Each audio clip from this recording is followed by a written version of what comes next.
ISKCON যদি বাংলার জমিনে যদি গৌর গোবিন্দের রূপ ধারণ করে আসে, বাংলাদেশের লক্ষ লক্ষ কোটি কোটি তাওহীদি জনতা শাহজালাল, শাহ ফরান, শাহ মাসুমের রূপ ধারণ করে প্রয়োজনে কাফনের কাপড় মাথায় বেঁধে এই ইসকনের বিরুদ্ধে লড়াই করে যেইভাবে গৌর গোবিন্দকে বাংলার জমিন থেকে বিতাড়িত করা হয়েছিল, সেইভাবে ইসকন নামক এই সন্ত্রাসী সংগঠনকে বাংলার জমিন থেকে বিতাড়িত করে ইন্ডিয়ায় পাঠায় দেওয়া হবে। কথা বলেন ঠিক কিনা? এর পক্ষে কারা কারা রাজি আছেন তো হাত তুলে আমার রবকে দেখায় দেয়। সৎ কাজের বাধা দিয়েছিল এই গত কয়েকদিন আগে আইনজীবী সাইফুল ইসলাম আলিফ, নাম শুনছেন না? এই আইনজীবীকে হত্যা করা হয়েছে না? সাইফুল ইসলাম আলিফ ইসকন নেতা যখন দেশদ্রোহী কাজ করলো, বাংলাদেশ আইন যখন, বাংলাদেশ সরকার যখন তাকে গ্রেফতার করলো এবং তার আদালত থেকে জামিন নামঞ্জুর করলো, তখন এই ইসকনের সন্ত্রাসীরা তারা আদালত প্রাঙ্গণে সন্ত্রাসী কার্যকলাপ শুরু করলো। চট্টগ্রামে অনেক বিল্ডিং এ ভাঙচুর করলো, দোকানপাট ভাঙচুর করলো, এমনকি তাদের এই হামলা থেকে মসজিদও বাদ যায় নাই। ঠিক কিনা? সেখানে আইনজীবী সাইফুল ইসলাম আলিফ সে এই সন্ত্রাসীদেরকে নিষেধ করলো, বাধা দিল যে ভাইরা এই কাজগুলি করেন না। এই যে ইমাম সৎ কাজের আদেশ এবং অসৎ কাজের নিষেধ করার ফলে এই ইসকনের এই সন্ত্রাসীরা তাকে জোর করে তুলে নিয়ে যে প্রকাশ্যে রাস্তার উপরে এই সনাতনী ধর্মের ভাইয়েরা যে পাঠা বলি দেয়, যে রামদা দিয়ে, যে ছুরি দিয়ে, সেই প্রকাশ্য সেই রামদা ছুরি দিয়ে তাকে কুপিয়ে কুপিয়ে দুনিয়া থেকে চিরতরে বিদায় করে দিয়েছে। কথা বলেন ঠিক না? আমার প্রশ্ন হলো, যেই দেশের জনগণ শতকরা 90% মুসলমানের দেশ, সেই দেশে এই হিন্দুত্ববাদী এই ইসকনের এই সন্ত্রাসীরা কিভাবে প্রকাশ্যে আমার আপনার ভাই সাইফুল ইসলাম আলিফকে প্রকাশ্যে তারা কুপিয়ে মারতে পারে? কথা বলেন ঠিক কিনা? আমাদের সেই ঈমান নাই, বাধা দেওয়ার মতো, প্রতিবাদ করার মতো সেই ঈমান নাই। আল্লাহ রাব্বুল আলামিনের হাবিব তিনি বলেছেন, যখন তোমাদের সামনে কোনো অন্যায় হবে, অপকর্ম হবে, তখন তোমরা সেটা প্রথমে হাত দিয়ে বাধা দাও। যদি হাত দিয়ে বাধা দিতে না পারো, জবান দিয়ে প্রতিবাদ করো। তাও যদি না পারো, অন্তর থেকে ঘৃণা করো। আর এটা হলো ওয়াযালিকা আযআফুল ঈমান, ঈমানের সর্বশেষ স্টেজ। এরপরে ঈমান বলে আর কিছু নাই। ঠিক না?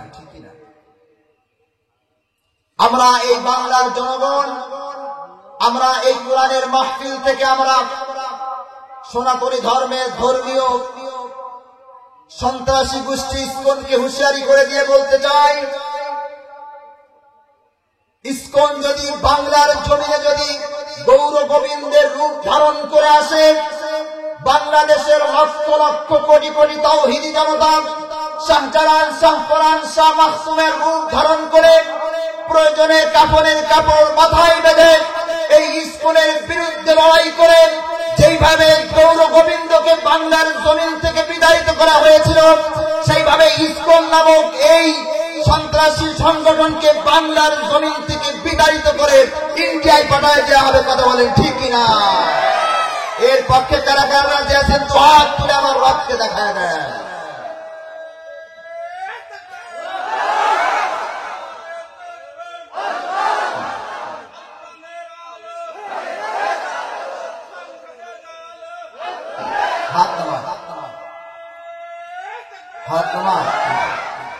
ছুটে যায় শাহজালালের নির্ভীক সৈনিকেরা, খতম করো গোবিন্দের চালাচা গুন্ডা গোলা।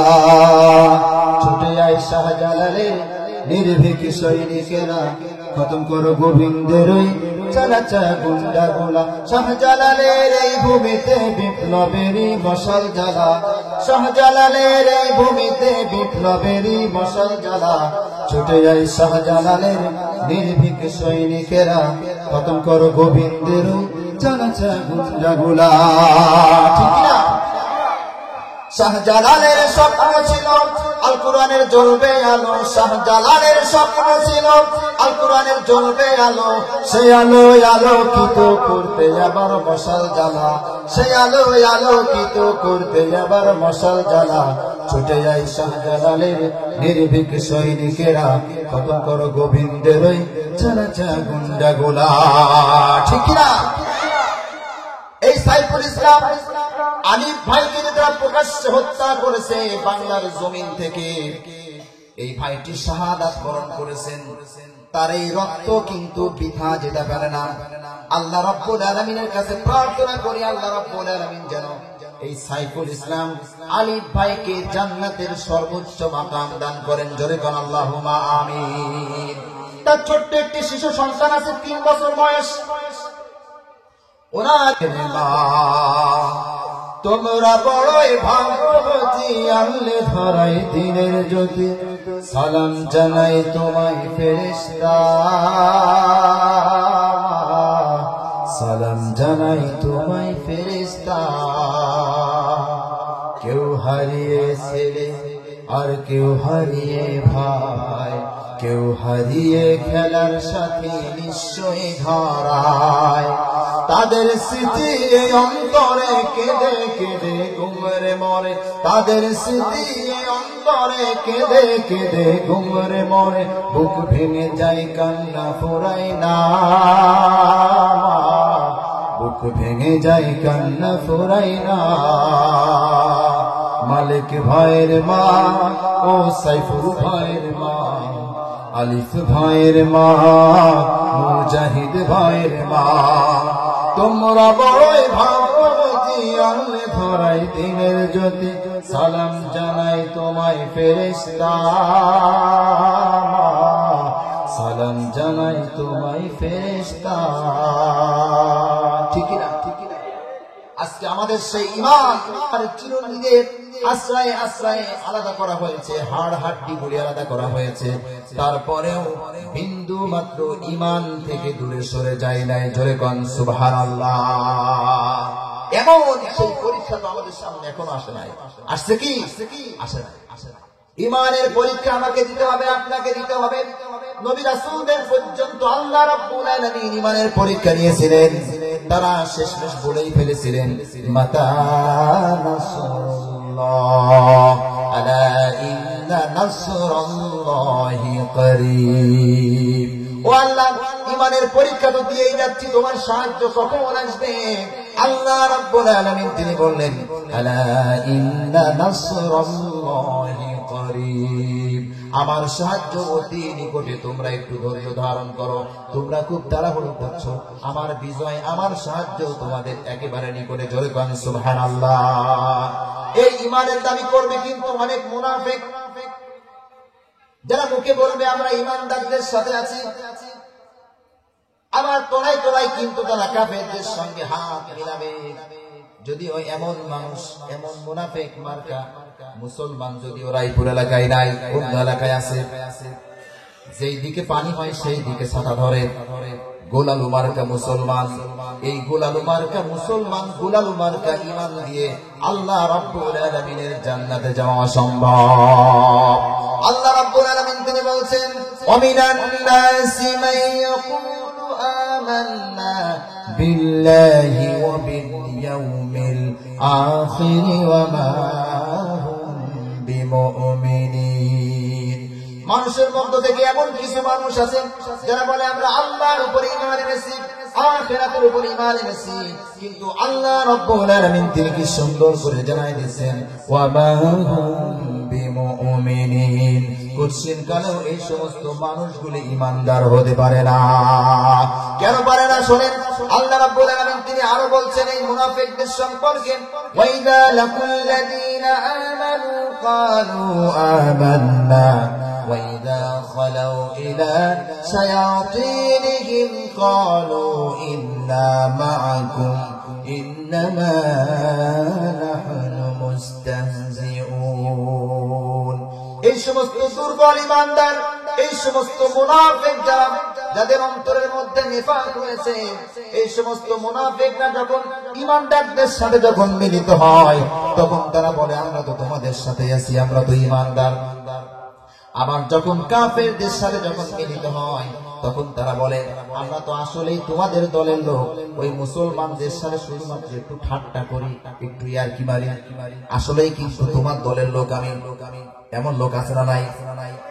আপনার অন্তর যদি দুইটা হয়, আপনার ঈমান যদি দুইটা হয়, এই দুই প্রকার ঈমান বা এই ভেজাল ঈমান দিয়ে আল্লাহর জান্নাতে কুচ্ছিন কালেও আপনি যেতে পারবেন না। আর পারবেন যদি আল্লাহ রাব্বুল আলামিন আব্দুল্লাহ ইবনে উবাইকে যদি জান্নাত দান করেন, তাহলে আপনার মতো মুনাফিককেও আল্লাহ রাব্বুল আলামিন জান্নাত দান করতে হবে। এজন্য আমাদের অন্তরটাকে দুইটা করা যাবে না, আমাদের ঈমানকে দুই ভাগে বিভক্ত করা যাবে না, দুই নৌকায় পা দেওয়া যাবে না। তাহলে আমরা কিন্তু আমাদের মূল গন্তব্য আল্লাহর জান্নাতে কিন্তু যেতে পারবো না। আর এই মুমিনরা আর এই মুনাফিকরা যেহেতু দুইটা অন্তরের, দুই রকম চরিত্র, দুই রকম কথা, এই দুই রকম কথা যখন তারা এমন হয় তাদের জীবনে, এরা কবরও পায় না, আবার কিন্তু শ্মশানও পায় না, ঠিক কিনা? এর মাঝামাঝি থাকে। এজন্য আমি আমার ভাষায় বলি, দো দিল বান্দা কালমা চোর, না পায় শ্মশান না পায় ঘর। দো দিল বান্দা কালমা চোর, না পায় শ্মশান না পায় ঘর। দিন থাকিতে আইরে ছুটে ছেড়ে দে ভণ্ডামি, ভণ্ডামি ভণ্ডামি ভণ্ডামি, ছেড়ে দে ভণ্ডামি, ঠিক না? ও নামাজ কালাম পড়ে না ইবলিস শয়তানের নানা, ঠিক না? নামাজ কালাম পড়ে না ইবলিস শয়তানের দাদা, সুগান গোলে ঘি উঠবে না, লাগবে মোদের ঠেঙ্গানি, ঠেঙ্গানি ঠেঙ্গানি ঠেঙ্গানি, ছেড়ে দে ভণ্ডামি। আরে দো দিল বান্দা কালমা চোর, না পায় শ্মশান না পায় ঘর। দো দিল বান্দা কালমা চোর, না পায় শ্মশান না পায় ঘর। দিন থাকিতে আয় রে ছুটে ছেড়ে দে ভণ্ডামি, ভণ্ডামি ভণ্ডামি ভণ্ডামি, ছেড়ে দে ভণ্ডামি। তাহলে আমাদের ঈমান আনতে হবে একমাত্র আল্লাহর উপরে, রাসূলের উপর ঈমান আনতে হবে। এই ঈমানের মধ্যে কোনো ভেজাল থাকলে হবে না, কোন মুনাফিকদের মতো নিফাক থাকলে আমার এই ঈমান কি পরিপূর্ণতা লাভ করতে পারবে না। কথা বলেন ঠিক কিনা? ঈমান সাহাবায়ে কেরামদের কেমন ছিল দেখুন। ইসলামের জন্য, কোরআনের জন্য তাদের ভালোবাসা মুহাব্বত কেমন ছিল। তারা কোরআনের জন্য, ঈমানের জন্য, ইসলামের জন্য সব কিছু বিলায় দিয়েছেন। তারপরেও ঈমান থেকে, ইসলাম থেকে বিন্দু মাত্র তারা সরে যায় নাই। আব্দুল উজ্জা ইসলাম কবুল করার আগে, ঈমান কবুল করার আগে তার নাম ছিল আব্দুল উজ্জা। আল্লাহ রাব্বুল আলামিনের হাবিব জনাব মুহাম্মদুর রাসূলুল্লাহ সাল্লাল্লাহু আলাইহি ওয়াসাল্লাম তার নাম রাখলেন আব্দুল উজ্জা। আজ থেকে তোমার নাম হবে আব্দুল্লাহ। শুধু আব্দুল্লাহ না, আল্লাহ রাব্বুল আলামিনের হাবিব ওনার নামের শেষে যে লকব দিলেন সেটা হলো যুলবাজাদাইন, আব্দুল্লাহ যুলবাজাদাইন। এই আব্দুল্লাহ যুলবাজাদাইন ঈমান আনার কারণে, ইসলাম মানার কারণে, দেখুন ছোট্টবেলায় তার পিতা মারা গেছে, চাচার কাছে লালিত পালিত হচ্ছিল এই আব্দুল্লাহ। আর মনে মনে ভাবছিলেন যখন আমার চাচা ইসলাম কবুল করবেন, কালেমা পড়বেন, ঈমান আনবেন, তারপর পরে আমি নিজেও ঈমান আনবো, কালেমা পড়বো। আর এই চাচা এই ভাতিজাকে জায়গা জমি দিয়েছিলেন, উটের পাল দিয়েছিলেন, ধন সম্পদ সব কিছু দিয়েছিলেন, এমনকি গায়ের যত পোশাক লাগে তাও কিন্তু এই চাচা দিয়েছিল। একদিন চাচাকে বলতেছে, ভাতিজা আব্দুল্লাহ বলতেছে, চাচা আপনি কি ইসলাম কবুল করবেন? আপনি কি মুহাম্মদের প্রতি ঈমান আনবেন? আপনি কি আল্লাহর প্রতি ঈমান আনবেন? চাচা বলছে না, কোচ্ছিন কালেও আমি ঈমান আনবো না। আব্দুল্লাহ বলছে, চাচা আপনি যেহেতু প্রকাশ্যে আমার সামনে আপনি ঘোষণা দিয়ে দিলেন আপনি ঈমান আনবেন না আল্লাহর প্রতি রাসূলের প্রতি, আমি আপনাকে সাক্ষ্য রেখে ঘোষণা দিয়ে দিলাম আশহাদু আল্লা ইলাহা ইল্লাল্লাহু ওয়াহদাহু লা শারীকা লাহু ওয়া আশহাদু আন্না মুহাম্মাদান আবদুহু ওয়া রাসূলুহু। চাচা বলছে, ভাতিজা ঈমান যেহেতু আনছো এর শাস্তি কি তা কি জানো? ভাতিজা বলছে, না এর শাস্তি কি তা আমি জানি না। চাচা বলছে, ওই যে উটের পাল দিয়েছিলাম আমাকে ফেরত দিতে হবে, মাঠে জায়গা জমি দিয়েছিলাম আমাকে ফেরত দিতে হবে, এমনকি পরনে যে পোশাক আছে আমার এই পোশাকও আমাকে ফেরত দিতে হবে। আজ থেকে আমার বাড়িতে তোমার কোনো জায়গা নাই, বাড়ি থেকে বেরিয়ে যাও। আব্দুল্লাহ জুলবাজাদাইন বললেন, চাচা ইসলাম মানার কারণে ঈমান আনার কারণে যদি জায়গা জমি গরু বাছুর উট ভেড়া এমনকি পরনের পোশাকও যদি সিনায়ে দিতে হয় বিলায়ে দিতে হয় তারপরেও দেব, তারপরেও ঈমান ছাড়তে রাজি নয়, ঈমান থেকে বিন্দু মাত্র সরে যেতে রাজি নয়। জোরে বলেন সুবহানাল্লাহ। সঙ্গে সঙ্গে গায়ের পোশাক খুলে ফেলে দিলেন চাচার সামনে। আব্দুল্লাহ যুবক মানুষ উলঙ্গ অবস্থায় মায়ের কাছে চলে গেলেন, মাকে বললেন, মা। এই উলঙ্গ অবস্থায় মা যখন আব্দুল্লাহকে দেখলেন সঙ্গে সঙ্গে মা তার চোখে দুই হাত দিয়ে ঢেকে রাখলেন আর বললেন, বাবা তোমার এই অবস্থা কেন, তুমি কি চাও আমার কাছে বলো। আব্দুল্লাহ বলছে, মা কোনো কিচ্ছু চাই নাই, ঈমান আনার কারণে আমার এই অবস্থা হয়েছে। আমার চাচা আমার সব কিছু নিয়েছে, এমনকি আমার পরনের পোশাকটুকু আমাকে দেয় নাই। তুমি এক টুকরা কাপড় আমাকে দাও, এক টুকরা কম্বল ছিঁড়ে আমাকে দাও, যেই কম্বলটুকু নিয়ে যেই কাপড়টুকু পরনে পরিধান করে বিশ্ব নবী জনাবে মুহাম্মদুর রাসূলুল্লাহ সাল্লাল্লাহু আলাইহি ওয়াসাল্লামের দরবারে যেতে পারি। আমার বন্ধুগণ, মা ছোট্ট একটি কম্বল দিলেন। এই কম্বল এমন কম্বল, কম্বলটি মাঝখান থেকে আব্দুল্লাহ ছিঁড়ে ফেললেন। ফেলার পরে এক টুকরা কোন রকম মাজায় পরানো দিলেন আর এক টুকরা কোন রকম গায়ে দিলেন, পরিপূর্ণ হয় না। এই অবস্থায় আল্লাহর নবী জনাবে মুহাম্মদুর রাসূলুল্লাহ সাল্লাল্লাহু আলাইহি ওয়াসাল্লামের দরবারে চলে গেলেন। বিশ্ব নবী দেখে বললেন, আব্দুল্লাহ তোমার এই অবস্থা কেন? আব্দুল্লাহ বলছেন, হুজুর আপনার প্রতি ঈমান এনেছি, আল্লাহর প্রতি ঈমান এনেছি। আমার চাচা মুশরিক কাফের, সে সহ্য করতে পারে নাই। আমার যত অর্থ সম্পদ যা কিছু দিয়েছিল এমনকি আমার পরনের পোশাকটুকু আমার চাচা নিয়ে নিয়েছে। এজন্য আমি এই পোশাকটুকু মায়ের কাছ থেকে নিয়ে আমি আপনার দরবারে এসেছি।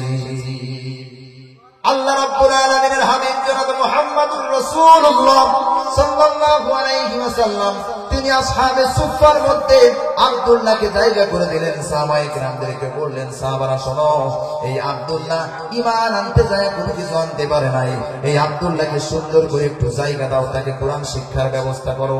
তাকে কোরআন শেখানো হলো।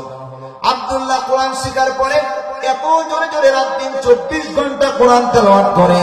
তার কোরআন তেলাওয়াতের কারণে সমস্ত সাহাবারা বিরক্ত বোধ করে, এমনকি আল্লাহর রাসূলের দরবারে কয়েকজন নালিশ করলো, হুজুর আব্দুল্লাহ এত জোরে জোরে কোরআন তেলাওয়াত করে, তার কোরআনের ঠেলায় আমরা কিন্তু রাতে ঘুমাতে পারি না। বিশ্ব নবী জনাবে মুহাম্মদুর রাসূলুল্লাহ সাল্লাল্লাহু আলাইহি ওয়াসাল্লাম বললেন, সাহাবারা শোনো, এই আব্দুল্লাহর ঈমান বড় তাজা ঈমান, এমন ঈমান সে আমাদের প্রতি এনেছে, আল্লাহর প্রতি এনেছে। এই ঈমান আনার কারণে জায়গা জমি ঘর বাড়ি কোনো কিছু আনতে পারে নাই। তার ঈমান বড় তাজা ঈমান। আব্দুল্লাহকে কোরআন তেলাওয়াত করতে দাও, তার মনে যত কোরআন তেলাওয়াত করতে মনে চায়, যত জোরে জোরে পড়তে মনে চায় তাকে পড়তে দাও। এমন ঈমান, ঈমানের জন্য সব কিছু বিসর্জন দিতে রাজি, তারপরেও ঈমান ছাড়তে রাজি নয়, ঠিক না? ঈমানের পথে অবিচল থেকে আমার মরণ যেন হয়, ঠিক না? তোমারই কাছে মিনতি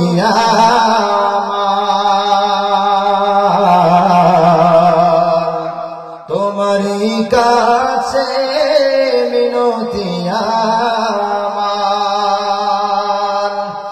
মহামহিম দয়াময়,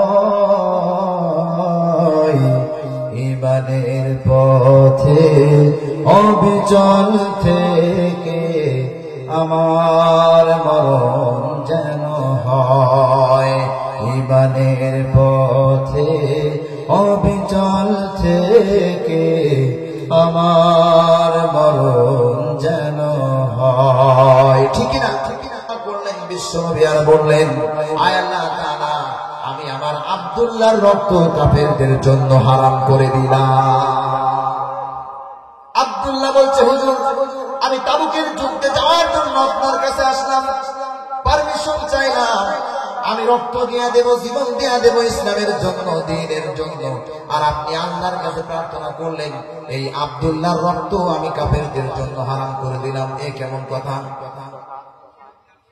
আল্লাহর রাসূল জনাবে মুহাম্মদুর রাসূলুল্লাহ সাল্লাল্লাহু আলাইহি ওয়াসাল্লাম বললেন, আব্দুল্লাহ শোনো, এমন অবস্থায় তুমি যদি জ্বরে আক্রান্ত হয়েও মারা যাও, কোন অ্যাক্সিডেন্টেও মারা যাও, আল্লাহ রাব্বুল আলামিন তোমাকে শাহাদাতের মৃত্যু হিসেবে গণ্য করে নেবেন। জোরে বলেন সুবহানাল্লাহ। তাবুক যুদ্ধে যাওয়ার পথে প্রতিমধ্যে আব্দুল্লাহ মারাত্মক জ্বরে আক্রান্ত হলেন, সঙ্গে সঙ্গে সেই পথের মধ্যেই তিনি দুনিয়া থেকে চিরতরে বিদায় নিয়ে শাহাদাত বরণ করলেন। জোরে বলেন সুবহানাল্লাহ। এজন্য দুনিয়াতে 70 বছর 50 বছর বেঁচে থাকার কোনো লাভ নাই। সিংহের মতো 1 ঘন্টা বাঁচতে চাই ইমান নিয়ে। এই এমন ইমান যদি আমাদের থাকে, তাহলে এই ইমান দিয়ে আল্লাহর জমিনে দিন কায়েম করা সম্ভব। ঠিক না? মরতেই হবে যখন, শহীদি মরণ দিও আমাকে,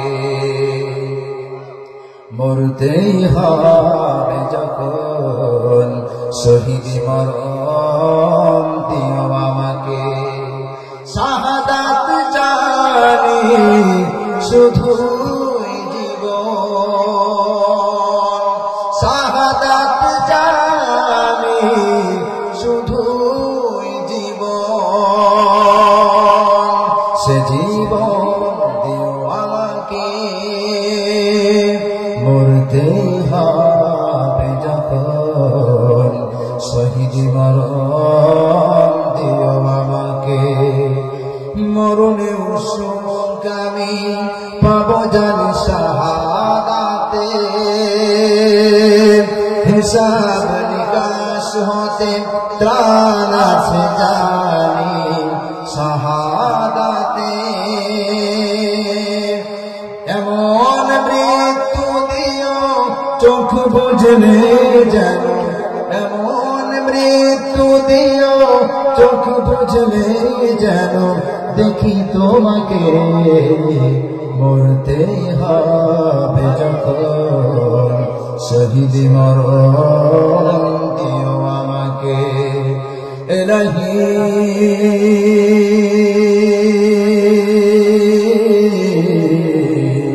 মরতে হবে যখন, শহীদি মরণ দিও আমাকে। জোরে বলেন আল্লাহুম্মা আমিন। আল্লাহ তাআলা আমাদের প্রত্যেককে শহীদের মৃত্যু দান করুন।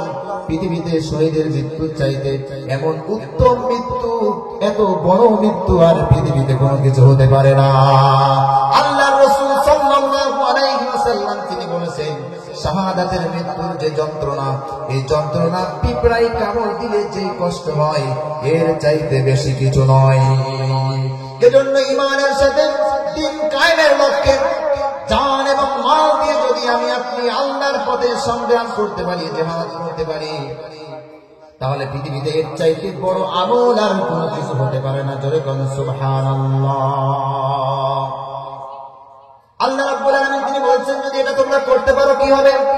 ইয়াগফির লাকুম যুনুবাকুম ওয়া ইউদখিলকুম জান্নাতিন তাজরি মিন তাহতিহাল আনহার। যদি ঈমানের সাথে যদি জান এবং মাল দিয়ে যদি জিহাদ করতে পারো, দিন কায়েমের জন্য চেষ্টা করতে পারো, তাহলে আমি আল্লাহ রাব্বুল আলামিন তোমাদের জীবনের সমস্ত গুনাহগুলিকে মাফ করে দেব এবং মৃত্যুর পরে চিরস্থায়ী জান্নাতের ব্যবস্থা করে দেব। জোরে বলুন সুবহানাল্লাহ।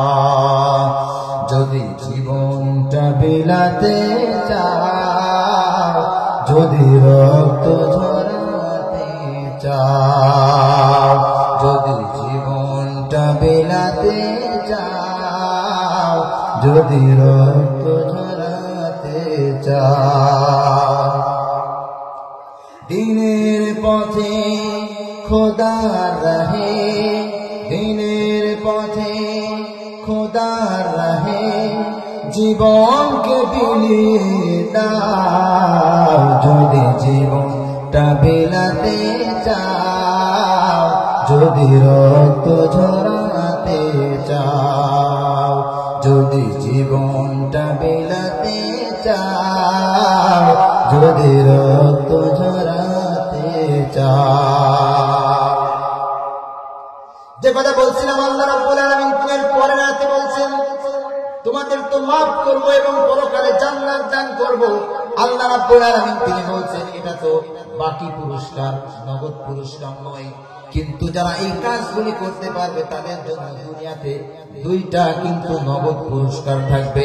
সেটা হলো ওয়া উখরা তুহিব্বুনাহা নাসরুম মিনাল্লাহি ওয়া ফাতুহুন করিব। দুনিয়াতে দুইটা নগদ পুরস্কার দেব, একটা হলো মহান আল্লাহ রাব্বুল আলামিনের সাহায্য এবং 2 নাম্বার হলো তোমাদেরকে আমি বিজয় দান করব। জোরে বলুন সুবহানাল্লাহ। আল্লাহ যদি আমাদেরকে সাহায্য করেন, আমাদেরকে যদি বিজয় দান করেন, এটা হলো দুনিয়ার পুরস্কার, মহান রবের পক্ষ থেকে নগদ পুরস্কার। আর মৃত্যুর পরে তো চিরস্থায়ী জান্নাত আছে। জোরে বলুন সুবহানাল্লাহ।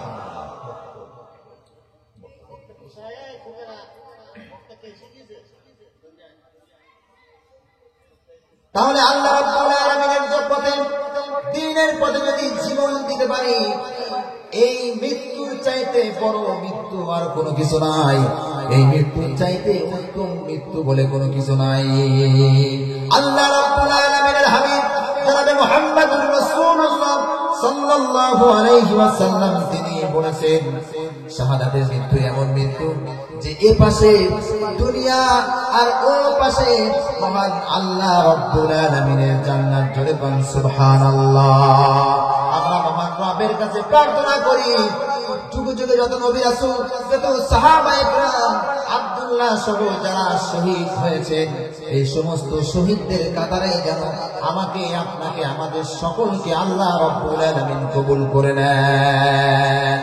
আমাকে শহীদ করে সেই মিছিলে শামিল করে নিও, আমাকে শহীদ করে সেই মিছিলে শামিল করে নিও। যে মিছিলের নেতা আমির হামজা, খুবাইব খাবাব, খুদার সিও যারা অতি প্রিয়, শামিল করে নিও। আমাকে শহীদ করে সেই মিছিলে শামিল করে নিও। সৈয়দ কুতুব হাসানুল বান্না যে মিছিলে হলো গণ্য, বীর নবীতি তুমির মালিক হামিদ সেই মিছিলের সাথে অনন্য। মরণ তো একদিন আসবে জানি, মিনতি তোমার কাছে চিরজীবনের, সেই মরণ আমায় দিও, শামিল করে নিও। আমাকে শহীদ করে সেই মিছিলে শামিল করে নিও। কার না সাধ হয় নিষ্পাপ প্রাণ পেতে, সদ্য ফোটা ফুল সম, খোদার কাছে সবচেয়ে প্রিয়তম। মরণ তো একদিন আসবে জানি, মিনতি তোমার কাছে চিরজীবনের, সেই মরণ আমায় দিও, শামিল করে দিও। আমাকে শহীদ করে সেই মিছিলে শামিল করে নিও। যে মিছিলের নেতা আমির হামজা, কোবাইব খাবা